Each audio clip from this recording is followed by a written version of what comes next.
dan gurunya memberi sebutan yang menurutnya lebih baik, yakni Yusuf al-Qaradawi, dalam arti Yusuf sang penggunting, maksudnya penggunting syariat Islam. Sedangkan pihak Haroki, mereka juga membela diri dan sekaligus menyerang balik Salafi Yamani. Di antaranya seperti yang disebutkan oleh Mubarak BM Bamualim LC dalam bukunya Biografi Syekh Al-Albani, Mujaddid dan Ahli Hadis Abad ini, halaman 187, bagian catatan kaki. Bamualim menulis, sebagaimana yang terjadi di negeri ini, munculnya beberapa gelintir manusia dengan berpakaian salafiyah, memberikan kesan seolah-olah mereka mengajak kepada pemahaman salaf. Namun hakikatnya mereka adalah pengekor hawa nafsu dan perusak dakwah salafiyah. Akibatnya mereka hancur berkeping-keping dan saling memakan daging temannya sendiri. Waliyadu billah. Seorang tokoh Jum'iyah Ihya'ut Turas Al-Islami yang ditugaskan di Indonesia, yang mengajar di pesantren Al-Irsyad Tenggaran Salatiga, Jawa Tengah, bernama Syarif bin Muhammad Fuad Haza, karena kegerahannya terhadap cara-cara Ja'far Umar, maka atas inisiatifnya ia menyebarkan selebaran berjudul Penjelasan dan Ajakan yang diterjemahkan oleh Yusuf Usman Baisa, pimpinan pesantren Al-Irsyad Salatiga. Inti selebaran itu adalah mengajak Ja'far Umar untuk melakukan mubahalah agar Allah melaknati salah satu dari keduanya yang terbukti sebagai pendusta. Mubahalah itu pun akhirnya terjadi antara dua orang tokoh dakwah Islam, yaitu Ja'far Umar dari Salafi Yamani dan Syarif Muhammad Haza dari Ihya Turas Kuwait atau dari Salafi Haroki. Keutamaan para sahabat Nabi SAW. Kiranya kita semua sepakat dan tidak meragukan lagi tentang keutamaan para sahabat Nabi SAW, baik muhajirin maupun ansor. Mereka adalah komunitas yang mendapat pujian dan jaminan dari Allah Subhanahu wa Ta'ala, tempat kembalinya di surga. Kita berkewajiban untuk memuliakan mereka dan menjadikan mereka sebagai panutan atau uswah hasanah dalam kehidupan. Allah Subhanahu wa Ta'ala berfirman, A'udzubillahi minasyaitonir rajim. Was-sabiqunal awwaluna minal muhajirin wal ansar walladzina ittaba'uuhum bi ihsan radhiyallahu anhum wa radu'an wa a'adda lahum jannatin tajri tahtahal anhar khalidina fiha abada dzalikal fawzul adzim. Orang-orang yang terdahulu lagi yang pertama-tama masuk Islam di antara orang-orang muhajirin dan ansor dan orang-orang yang mengikuti mereka dengan baik, Allah ridho kepada mereka dan mereka pun ridho kepada Allah, dan Allah menyediakan bagi mereka surga-surga yang mengalir sungai-sungai di dalamnya. Mereka kekal di dalamnya selama-lamanya. Itulah kemenangan yang besar. At-Taubah 100. Demikian juga keutamaan para tabi'in dan tabi'ut tabi'in yang digambarkan dalam hadis An Imran bin Husain radhiyallahu anhuma qala Nabi SAW, khairukum qarni tsumma alladhina yalunahum tsumma alladhina yalunahum. Rawahul Bukhari wa Muslim. Dari Imran bin Husain berkata, bersabda Rasulullah SAW, sebaik-baik kamu adalah generasiku, kemudian yang sesudahnya, kemudian yang sesudahnya. Hanya kaum Syiah Rafidah dan yang semacamnya yang merendahkan martabat para sahabat Nabi SAW. Mereka menilai bahwa para sahabat sepeninggal Nabi SAW semuanya murtad, kecuali hanya 3 orang, yakni Al-Miqdad bin Al-Aswad, Salman Al-Farisi, dan Abu Dzar Al-Ghifari. Demikian seperti dimuat oleh Al-Qisi di dalam kitabnya Rijalul Qisi halaman 12-13 dan oleh Al-Kulaini dalam kitabnya Furu'ul Kafi halaman 115. Malah Muhammad Bakir Al-Majlisi dalam kitabnya Haqqul Yakin halaman 33 dengan menisbahkan perkataan kepada Imam Zainal Abidin yang ditanya soal Abu Bakar radhiyallahu an dan Umar radhiyallahu an, beliau menjawab, keduanya adalah kafir dan mereka yang mengangkatnya juga kafir.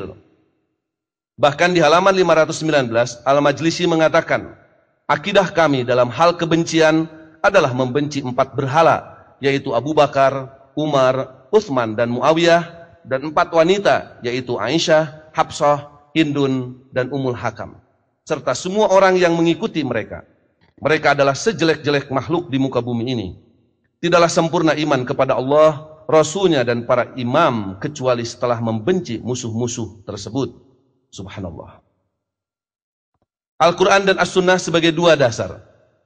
Selama ini para tokoh dan organisasi Muhyi Atharis Salaf selalu mendasarkan kegiatan dakwahnya kepada Al-Quran dan As-Sunnah, menyuruh umat untuk kembali kepada Al-Quran dan As-Sunnah karena keyakinan yang kuat atas jaminan Rasulullah SAW yang menyatakan bahwa siapapun yang berpegang teguh atau berpedoman kepada Al-Quran dan As-Sunnah tidak akan sesat selamanya.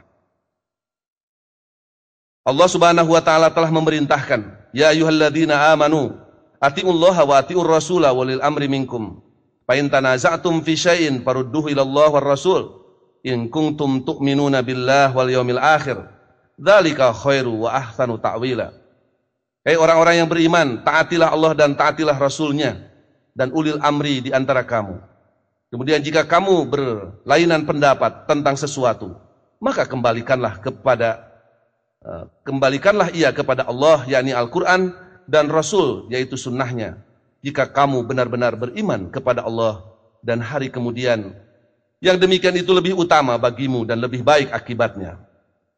Surat An-Nisa 59. Nabi bersabda, taraktu fikum amrain lan tadillu ma tamassaktum bihima kitaballah wa sunnata nabi. Rawahu Malik fil Muwatta wa rawa aidan Al-Hakim an Abi Hurairah fil Mustadrak. Aku tinggalkan dua perkara, kalian tidak akan sesat selama berpegang teguh kepada keduanya, Kitabullah Al-Quran dan sunnah nabinya. Riwayat Imam Malik dalam Al-Muwatta, juga riwayat Al-Hakim dalam Al-Mustadrak. Ketika umat Islam terpecah belah ke dalam banyak firqah atau millah, Nabi SAW menyatakan masih ada satu firqah yang selamat, yang sering disebut dengan istilah firqatun najiyah, selebihnya masuk neraka. Nabi SAW tidak menyebut nama atau kelompok. Beliau menjelaskan bahwa yang akan selamat itu adalah al-jamaah, yakni mereka yang berpegang teguh kepada apa yang dipegang teguh oleh Nabi SAW dan para sahabatnya, yakni Al-Quran dan As-Sunnah. Berdasar hadis An Auf bin Malik, qala Rasulullah SAW, ibtaraqatil yahudu ala ihda wa sab'ina firqatan wa wahidatun fil jannah wa sab'una fin nar. Wabtarakatin nasoro ala thintaini wa sab'ina firqatan fa ihda wa sab'una pinnar wa wahidatun fil jannah. Walladhi nafsu Muhammad biyadihi latabtarikonna ummati ala thalathi wa sab'ina firqatan wa wahidatun fil jannah wa thintani wa sab'una pinnar. Qila ya Rasulullah manhum? Qala al jamaah. Rawahu Ibnu Majah. Dari Auf bin Malik radhiyallahu anhu berkata, bersabda Rasulullah sallallahu alaihi wasallam, Yahudi terpecah menjadi 71 firqah, satu firqah di surga dan 70 firqah di neraka. Kristen pecah menjadi 72 firqah, satu firqah di surga dan 71 firqah di neraka. Dan demi diri Muhammad yang ada pada kekuasaannya, umatku akan pecah menjadi 73 firqah, satu firqah di surga dan 72 firqah di neraka. Lalu ditanyakan, ya Rasulullah, siapakah mereka itu? Beliau menjawab, al-jamaah. Yang kedua, an Abdullah bin Amr. Qala Rasulullah sallallahu alaihi wasallam, la ya'tiyanna ala ummati ma ata ala bani Israil hadwan na'li bin na'li, hatta in kana minhum man ata ummahu ala niyyah, la kana fi ummati man yasna'u dzalik. Wa inna bani Israil tafarraqat ala sintaini wa sab'ina millah. Wa tabtariku ummati ala thalathi wa sab'ina millatan kulluhum binnar illa millatan wahidatan. Qalu wa man hiya ya Rasulullah? Qala ma ana alaihi wa ashabi. Rawahu Tirmizi. Dari Abdullah bin Amr berkata, bersabda Rasulullah sallallahu alaihi wasallam, benar-benar akan datang atau menimpa kepada umatku seperti apa yang pernah datang atau menimpa kepada Bani Israel, setapak demi setapak. Sampai jika ada pada mereka, Bani Israel atau Ahlul Kitab, anak yang memperkosa ibunya dengan terang-terangan, maka pada umatku akan ada yang melakukan perbuatan keji seperti itu. Sesungguhnya Bani Israel terpecah menjadi 72 millah, dan umatku akan pecah menjadi 73 millah. Semuanya akan masuk neraka kecuali satu millah. Mereka bertanya, siapakah dia ya Rasulullah? Beliau menjawab, ma ana alaihi wa ashabi. Mereka yang berpegang teguh pada apa yang aku dan sahabatku pegang teguh, yakni Al-Quran dan As-Sunnah. Rawahu Tirmidzi.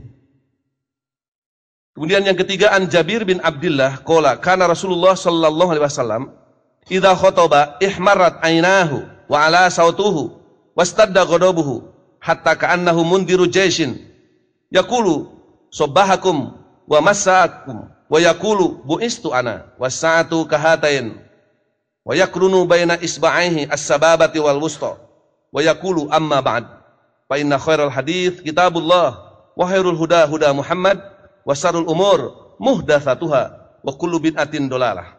Rawahu Muslim. Dari Jabir bin Abdullah berkata, Rasulullah SAW jika berkhutbah kedua matanya memerah, suaranya keras seperti sangat marah, seperti seorang komandan pasukan. Beliau bersabda, perhatikanlah waktu pagi dan sore kalian. Masa kerasulanku dengan kiamah seperti ini.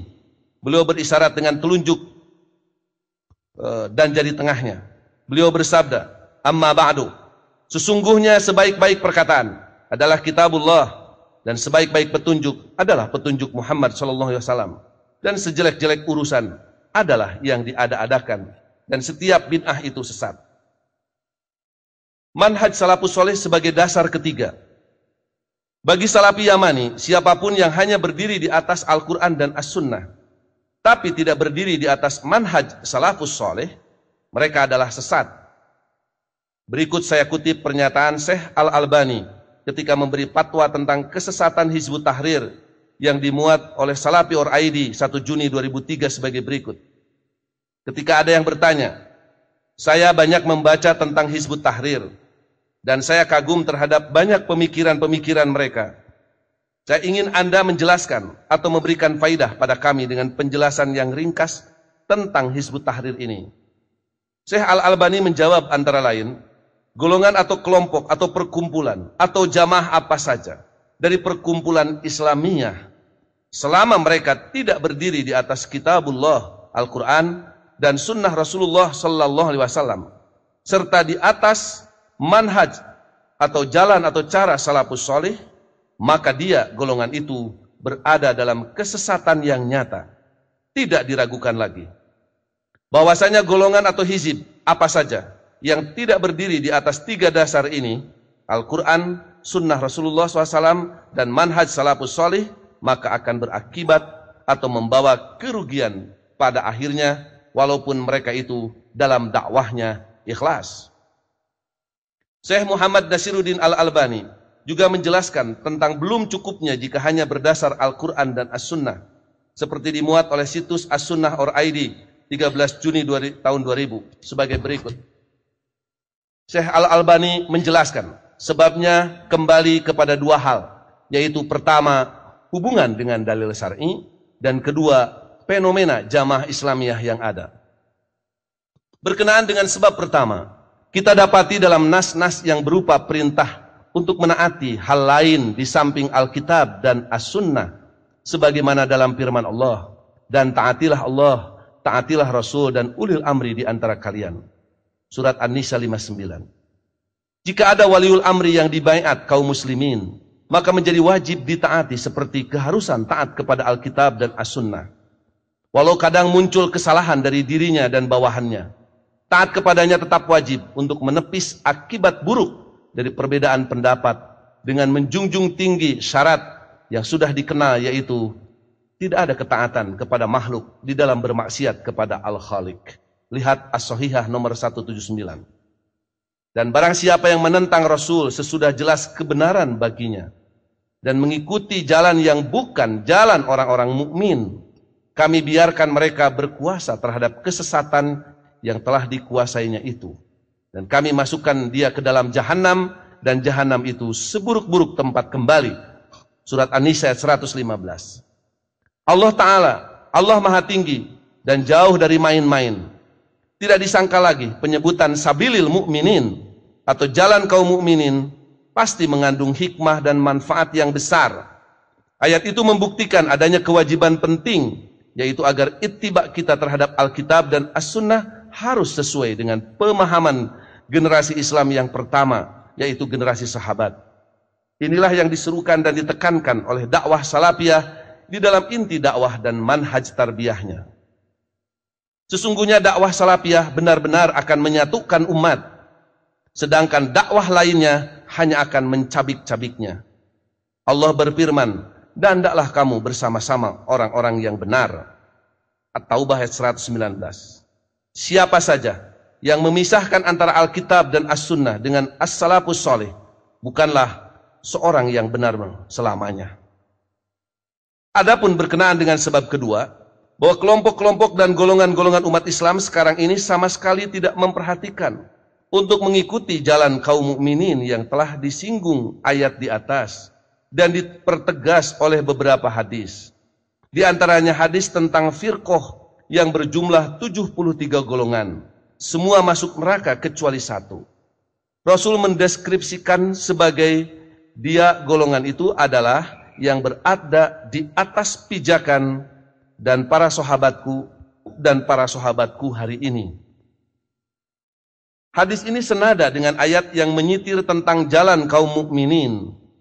Di antara hadis yang juga senada maknanya adalah hadis Irbad bin Sariyah yang di dalamnya memuat perintah, pegangilah sunnahku dan sunnah khulafaur rasyidin sepeninggalku. Jadi di sana ada dua sunnah yang harus diikuti, sunnah Rasul dan sunnah khulafaur rasyidin. Menjadi keharusan atas kita, generasi mutaakhirin, untuk merujuk kepada Alkitab dan As-Sunnah dan jalan kaum mukminin. Kita tidak boleh berkata, kami mandiri dalam memahami Alkitab dan As-Sunnah tanpa petunjuk salafus soleh. Demikian juga kita harus memiliki nama yang membedakan antara yang hak dan batil di zaman ini. Belum cukup kalau kita hanya mengucapkan, saya seorang muslim saja, atau bermadhab Islam.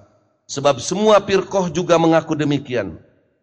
Baik Syiah, Ibadiyah, salah satu firqah dalam Khawarij, Ahmadiyah dan yang lainnya.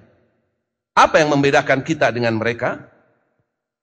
Kalau kita berkata, saya seorang muslim yang memegangi Al-Quran dan As-Sunnah, ini juga belum memadai. Karena firqah-firqah sesat juga mengklaim ittiba terhadap keduanya.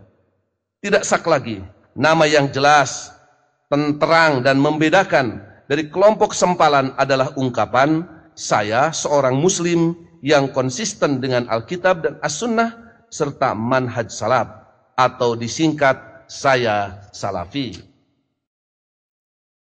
Dari penjelasan Syekh Nasiruddin Al-Albani di atas, kita bisa mengetahui bahwa yang menjadi dasar penetapan manhaj salafus soleh sebagai dasar ketiga antara lain adalah firman Allah, wa may yushaqqiqir rasula mim ba'di ma tabayyana lahul huda wa yattabi' ghaira sabilil mu'minin nuwallihi ma tawalla wa nuslihi jahannama wa sa'at masira. Dan barang siapa yang menentang Rasul sesudah jelas kebenaran baginya dan mengikuti jalan yang bukan jalan orang-orang mukmin, kami biarkan ia leluasa terhadap kesesatan yang telah dikuasainya itu, dan kami masukkan ia ke dalam jahanam, dan jahanam itu seburuk-buruk tempat kembali. Kata sabilil mu'minin dalam beberapa tafsir diberi penjelasan. Saya buka-buka tafsir yang ada di rumah, misalnya di Al-Qasimi yang dimaksud dengan sabilil mu'minin itu wahwa dinul qayyim. Al-Maraghi memberikan penjelasan dengan kalimat sabili ahlil huda. Al-Qurtubi dengan kalimat tariqul muslimin. As-Sobuni memberi penjelasan dengan kalimat wayattabi minhajan ghairu minhajihim. Al-Fakhrur Raji dengan kalimat ghairu dinil muwahhidin. An-Nasafi ay sabilil ladzi hum alaihi minad dinil hanifi.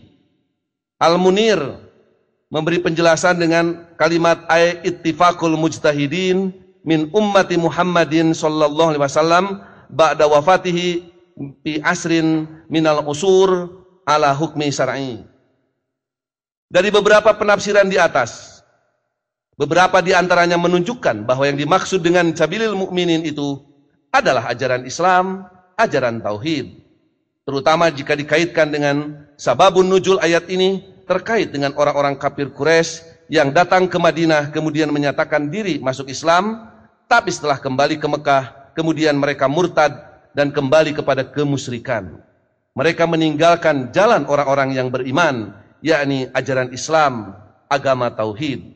Agama Islam, agama tauhid.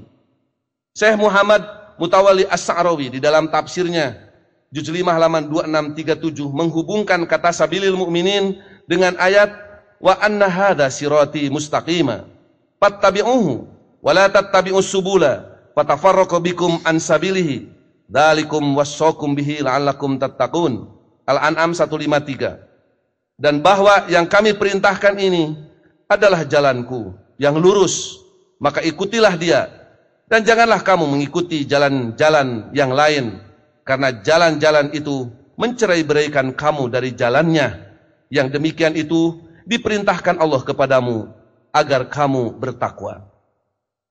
Jika ayat ini dikaitkan dengan hadis Nabi SAW di atas yang menyebutkan bahwa umat Islam akan pecah menjadi 73 firqah atau millah, semua masuk neraka kecuali satu, yaitu ma ana alaihi wa ashabi, yaitu mereka yang berpegang teguh kepada Al-Quran dan As-Sunnah. Argumentasi yang kedua yaitu firman Allah di surat An-Nisa 59, ya ayyuhalladzina amanu atiullaha wa atiur rasula wa ulil amri minkum fa in tanaza'tum fi syai'in farudduhu ilallah war rasul in kuntum tu'minuna billahi wal yaumil akhir dzalika khairu wa ahsanu ta'wila.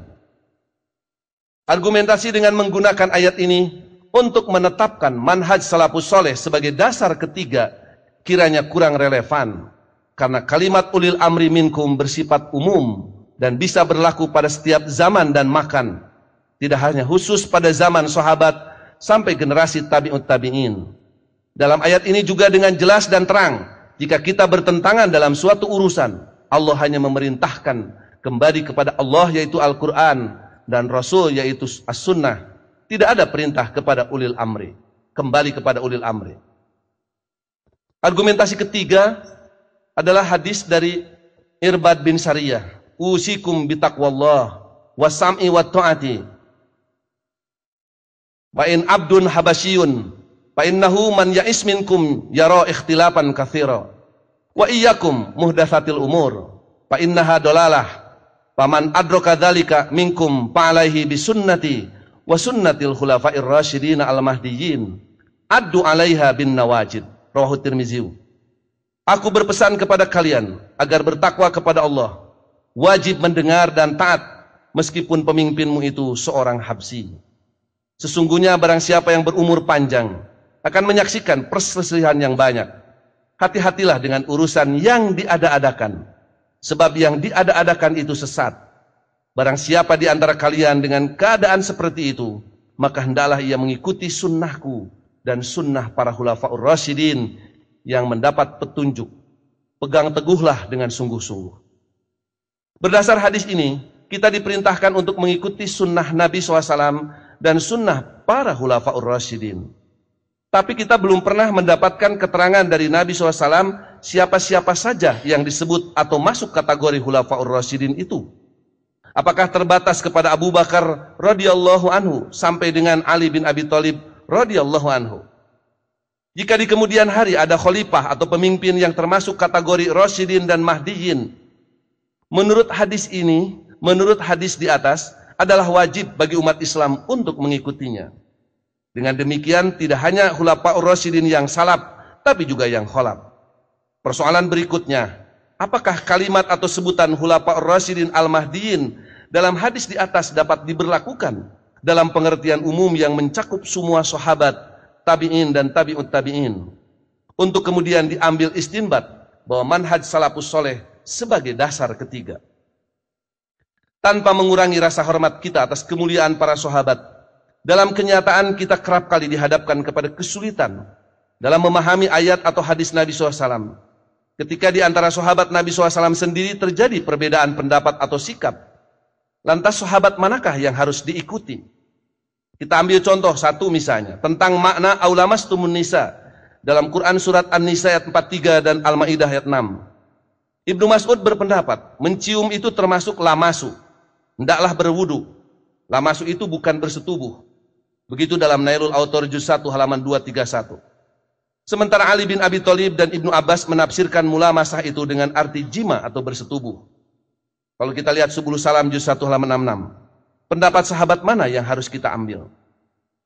2. Dalam hadis riwayat Al-Bukhari dijelaskan bahwa adzan Jumat itu dilakukan apabila imam sudah duduk di mimbar. Pada zaman Nabi SAW, Abu Bakar dan Umar. Maka pada masa Khalifah Utsman, di mana manusia muslim semakin banyak, Utsman memerintahkan untuk menambah adzan ketiga, yang kini sering disebut dengan adzan awal, di Zauro, sebuah tempat di pasar Madinah. Persoalan yang muncul, sunnah Khulafaur Rasyidin yang mana yang harus kita ambil dalam masalah ini? Apakah yang berlaku di zaman Abu Bakar dan Umar, di mana adzan Jumat itu hanya satu kali? Atau cara Utsman bin Affan dengan adzan dua kali? Dari uraian sederhana ini, izinkan saya membuat beberapa catatan atau kesimpulan sebagai berikut. 1. Kita tidak menemukan dalil yang sharih, yang jelas, yang menetapkan manhaj salafus soleh sebagai dasar ketiga setelah Al-Quran dan As-Sunnah. 2. Rasulullah SAW kita yakini paling paham mengenai makna kalimat sabilil mu'minin. Tapi dalam sabdanya beliau hanya berwasiat untuk berpegang teguh kepada dua perkara, yakni Al-Quran dan As-Sunnah, dengan jaminan kita tidak akan sesat selamanya. Menjadi sesuatu yang aneh jika kemudian ada yang ragu atas jaminan Nabi SAW tersebut. Menjadi sesuatu yang membingungkan dan kontradiktif dengan jaminan Nabi SAW jika kemudian ada yang menilai sesat jika hanya berdasar kepada Al-Quran dan As-Sunnah. 3. Kita yakin bahwa yang jadi pegangan para salafus soleh, sahabat, tabi'in, dan tabi'ut tabi'in dahulu juga hanya dua, yakni Al-Quran dan As-Sunnah. 4. Nabi SAW sudah berpesan dalam hadis di atas bahwa sebaik-baik perkataan adalah kitabullah, yakni Al-Quran, dan sebaik-baik petunjuk adalah petunjuk Muhammad SAW, dan sejelek-jelek perkara adalah yang diada-adakan atau muhdatsatul umur. Kita sangat khawatir menetapkan dasar ketiga setelah Al-Quran dan As-Sunnah, apapun namanya, akan termasuk muhdatsatul umur. 5. Patut menjadi renungan kita semua. Apakah cara-cara dakwah dengan cara kasar, merendahkan, dan menghinakan itu sudah termasuk dakwah bil hikmah dan sesuai dengan cara dakwah salafus soleh? Wallahu alam.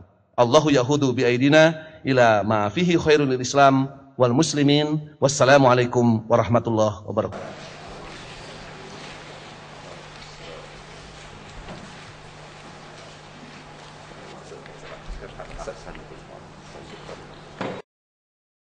Demikianlah hadirin yang berbahagia, dari awal sampai akhir dalam acara pembukaan ini. Mudah-mudahan pada acara ini kita semua senantiasa bersama ridho Allah Subhanahu wa Ta'ala. Dan untuk melanjutkan acara berikutnya yang insya Allah nanti akan dipandu oleh Al-Ustaz Rahmat Najib. Namun sebelum itu kami persilakan untuk rehat kurang lebih 5 menit sampai 10 menit. Terima kasih atas segala perhatian. Teriring doa jazakumullahu khairan katsira. Mohon maaf atas segala kekurangan. Aqulu qouli hadza wastaghfirullah li wa lakum. Wassalamualaikum warahmatullahi wabarakatuh.